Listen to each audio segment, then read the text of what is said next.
For the wide-legged fold, if you have a student who has difficulty with the fold, so they can't quite reach the floor and you notice that their low back is rounding a lot, what you can instruct the students to do, instead of reaching forward, take their arms back, press the fingertips down, and kind of shift the tilt of the pelvis.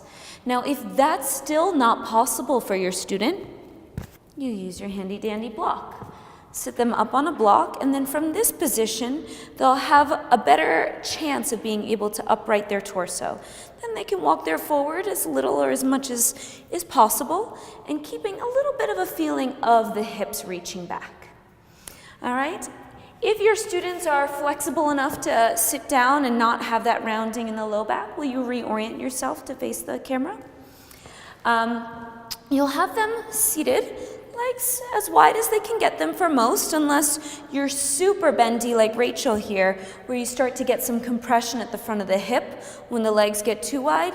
You want to do it so it feels comfortable in your legs, but it's on the edge, so you're expanding your mobility. And you want to make sure that the toes are pointed skyward. So oftentimes when we forward fold, the knees will roll in. We want to keep the outer hips planted down so the toes continue to point straight up. And then you can forward fold, hold for about 10 seconds, and then I recommend walking the arms toward one side and then forward folding there. So that'll stretch this side of the leg a little bit more. And then for this one, you can have your students hold for about 20 seconds and then switch sides. Do the same thing, repeating another 20 seconds. And then when you have them return back to center, the forward fold will go deeper. And again, for the more flexible students, you can have them think of the chest dropping, but even a slight lift in the tops of the shoulders, creating a little bit more of a stretch by the hips. Now, for students that are somewhere in between and have time to go over to a wall, I'll have Rachel lift herself up.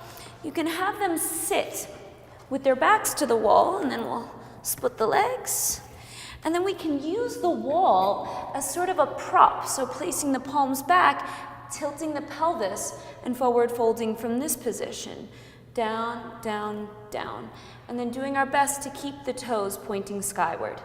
Now for these students, it's likely that they don't really need, if your student is this flexible, the wall to propel the chest down. But for students that are somewhere between her mobility and the mobility of that hypothetical student she demonstrated herself being at the start, this is a great option, especially for their home practice.